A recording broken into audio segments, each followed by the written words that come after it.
হ্যাঁ বৌদি, বলছি মদন তো বাড়িতে আছে, একটু দরকার ছিল। হ্যাঁ আছে। ঠিক আছে, আপনি দাঁড়ান, আমি ডেকে দিচ্ছি। কি গো, রবিদা এসছে, তোমাকে ডাকছে, বলছে কি দরকার আছে তোমার সাথে। না না না, ওকে বলো এখন আমি বাথরুমে যাচ্ছি, পরে আসতে। আরে মদন দা, কি করছিলে? কি রে ভাই, হঠাৎ করে ঘরে ঢুকে গেল? এই একটু এলাম তোমার সঙ্গে কথা বলতে। হ্যাঁ, এই বাথরুমে যাচ্ছিলাম একটু। ও বাথরুমে যাচ্ছিলে? আরে কি ঠান্ডা পড়েছে বলো তো। তো ঠান্ডা পড়েছে না, যে মানে রাত্রিরে ঘুমানো মুশকিল হয়ে যাচ্ছে। ঠান্ডায় মানে ঘুমিয়ে আসছে না রাত্রিরে। তার উপর যে আমাদের তাপসদা আছে না। কে? আরে আমাদের পাশে বাড়িতে যে থাকে তাপসদা। আরে কি বলবো, সেই মালকে রাত্রিবেলা বক বক বক বক পুরো মানে ঘুমাতেই পারিনি কালকে। তার মানে মাথা খারাপ করে দিয়েছে।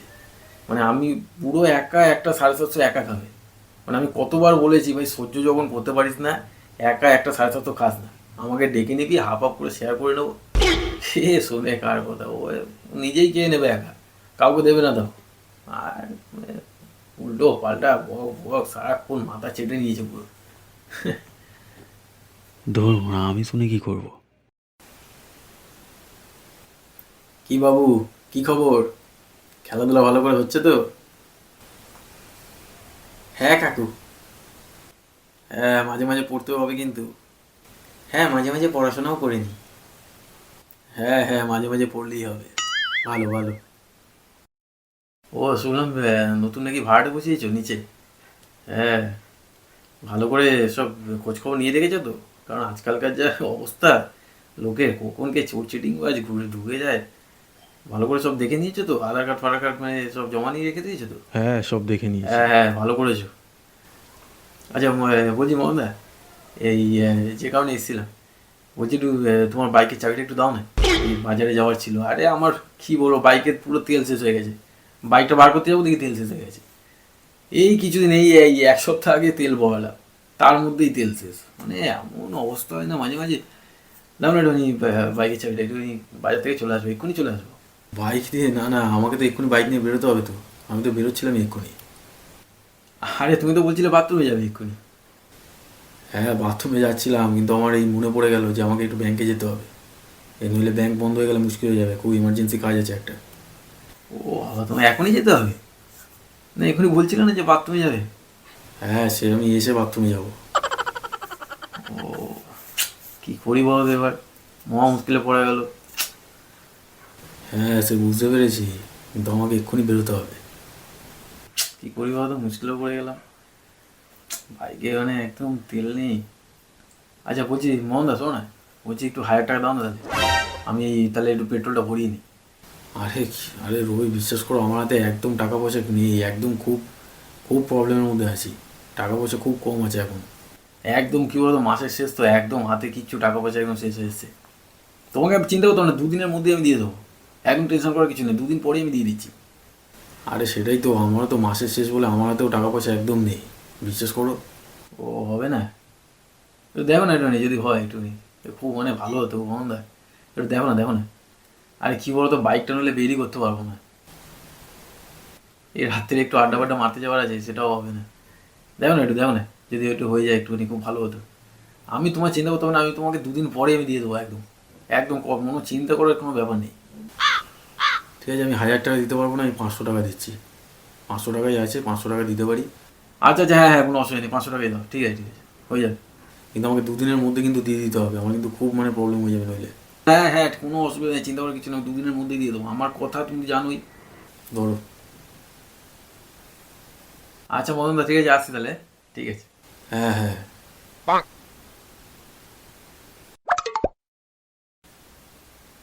হ্যালো। হ্যাঁ রবি বলছি, টাকাটা কবে দেবে?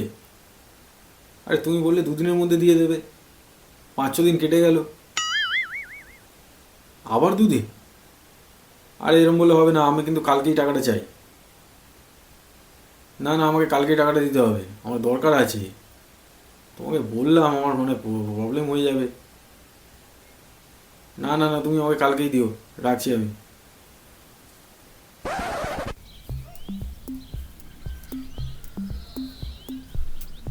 আরে শশীদা, কোথায় গিয়েছিলে? এই তো ছেলেকে স্কুল থেকে নিয়ে আসতে গেছিলাম। ও, ছেলেকে স্কুল থেকে নিয়ে আসলে? ও, তো ছেলে কোন ক্লাসে পড়ছে এখন? এই ক্লাস 7-এ উঠলো এই বছর। 7? বাহ, ভালো। তুই কোথায় যাচ্ছিস? এই তো আমি বাড়ির দিকেই যাচ্ছিলাম। ও শশীদা, বলছি শোনো না, ভালোই হলো তোমার সঙ্গে দেখা হয়। বলছি তোমার কাছে 200 টাকা খুচরো হবে? আরে আমার কাছে 500 টাকার নোট, 200 টাকা একটুখানি খুচরো দরকার ছিল। একটু দেখো না, যদি হয় খুব ভালো হতো। আমি তোমায় কালকে বাড়ি থেকে দিয়ে আসবো। 200 টাকা? তারা দেখছি।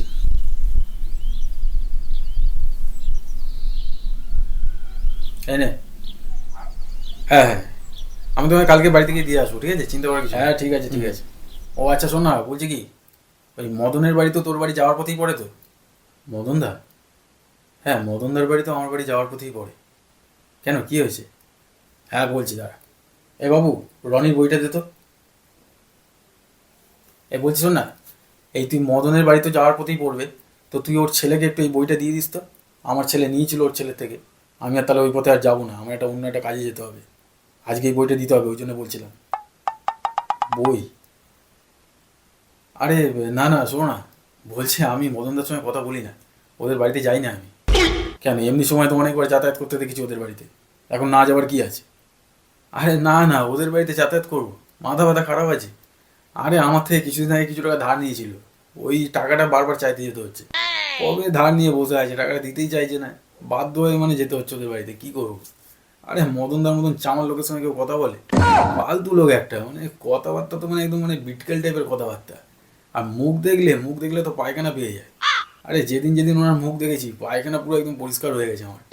না না শশীদা, বইটা তুমি গিয়েই দিয়েছো, প্লিজ কিছু মনে করো না। আমি যাই না ওদের বাড়িতে, বিশ্বাস করো। ও, ওনার সঙ্গে কথা বলতে আমার ভালো লাগে না একদম। আচ্ছা ঠিক আছে, ঠিক আছে শশীদা, আসছি তাহলে, বুঝলে? পরে দেখা হবে আবার, হ্যাঁ?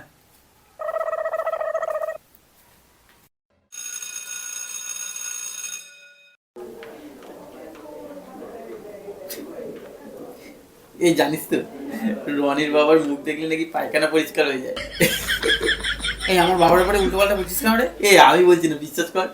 আরে আমাদের পাড়ার রবি কাকু আছে না? রবি কাকু? আরে রবি কাকু রে। হ্যাঁ, রবি কাকু আমাদের বলেছে। বাড়িতে এসেছিল কিছুদিন আগে। হ্যাঁ, আমি কালকে বাবার সঙ্গে স্কুল থেকে আসছিলাম, তখন বাবার সঙ্গে রবি কাকু দেখা হয়েছিল। তখন রবি কাকু তোর বাবার ব্যাপারে বলছিল। কি বলেছে? তোর বাবা নাকি চামার টাইপের লোক, কথাবার্তা পুরো বিটকে, আর মুখ দেখলে নাকি পায়খানা পরিষ্কার হয়ে যায়। আমার কথাটা শুনে সে হাসি পেয়েছে না, বাড়িতেও আসছিলাম আমি। সত্যি বলছিস? হ্যাঁ, আরে সত্যি বলছি না। বাবাকে গিয়ে বলতে হবে রবি কাকু এসব বলেছে। কি গো, খেতে দাও। বাবা বাবা জানো, ওই রবি কাকু আছে না যে এসেছিল আমাদের বাড়িতে, ও শুভর বাবাকে কি বলেছে জানো? কি বলেছে? যে তুমি নাকি চামার, তোমার কথাবার্তা নাকি বিটকেলের মতো, আর তোমার মুখ দেখলে নাকি ওনার পায়খানা পরিষ্কার হয়ে যায়। চুপ! কে বলেছে তোকে এগুলো? আরে হ্যাঁ, সত্যি বলছি, শুভ আমাকে বলেছে যে ওর বাবাকে নাকি এইসব কথা বলেছিল। রবি কাকুর সঙ্গে নাকি দেখা হয়েছিল কিছুদিন আগে, তখনই বলেছে। সালা হারামি, দেখাও, তারপর দেখাচ্ছি ওকে। সালা, আমি চামার?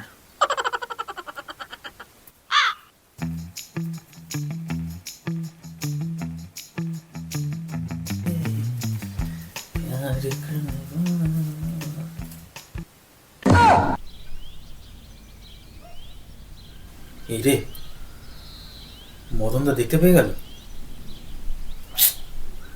শালা আবার টাকা চাইবে।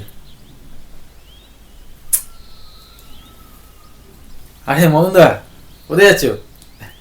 বলছিস না যে তুমি টাকাটা পেতে না, ওটা আমি কালকে শিওর দিয়ে দেবো, একদম শিওর, একদম মানে এবার আর মানে কোনো ঘোরাবো না আমি। হ্যাঁ সে তো দেবেই। না বলছি যে তোমার আজকে পায়খানা পরিষ্কার হয়েছে? হ্যাঁ, পায়খানা? না পায়খানা পরিষ্কার হয়েছে সেটা জিজ্ঞেস করছিলাম। পায়খানা পরিষ্কার? বুঝলাম না, মানে বুঝতে পারছো না? না না, আজকে আমার মুখটা দেখলে তো তো আজকে তো তোমার পেটটা পরিষ্কার হয়ে যাবে একদম, কি ঠিক না? না, আমার মুখ দেখলে তো পায়খানা পেয়ে যায় তোমার, না? আরে কি বলছো উল্টো পাল্টা? আরে কে বলেছে এসব তোমাকে? কে বলেছে? শালা আমার নামে শালা পাড়ায় বদনাম করছো তুমি? আমি? আরে কি যে বলছো! আচ্ছা ঠিক আছে, শোনো না মন্দা, আমি একটু তাড়া আছে বুঝলে, আমি আমি পরে দেখা করছি তোমার সঙ্গে, হ্যাঁ? আজ পরে কথা বলবো, ঠিক আছে? আসি, হ্যাঁ? কোথায় যাচ্ছিস? তা পাড়ায় আমার নামে বদনাম করা আমি চামার? তাহলে এমন লাভ নেবো না, পায়খানা করে জায়গা বন্ধ করে দেবো। আরে মন্দা কি বলছিস, আমি কিছু বলিনি।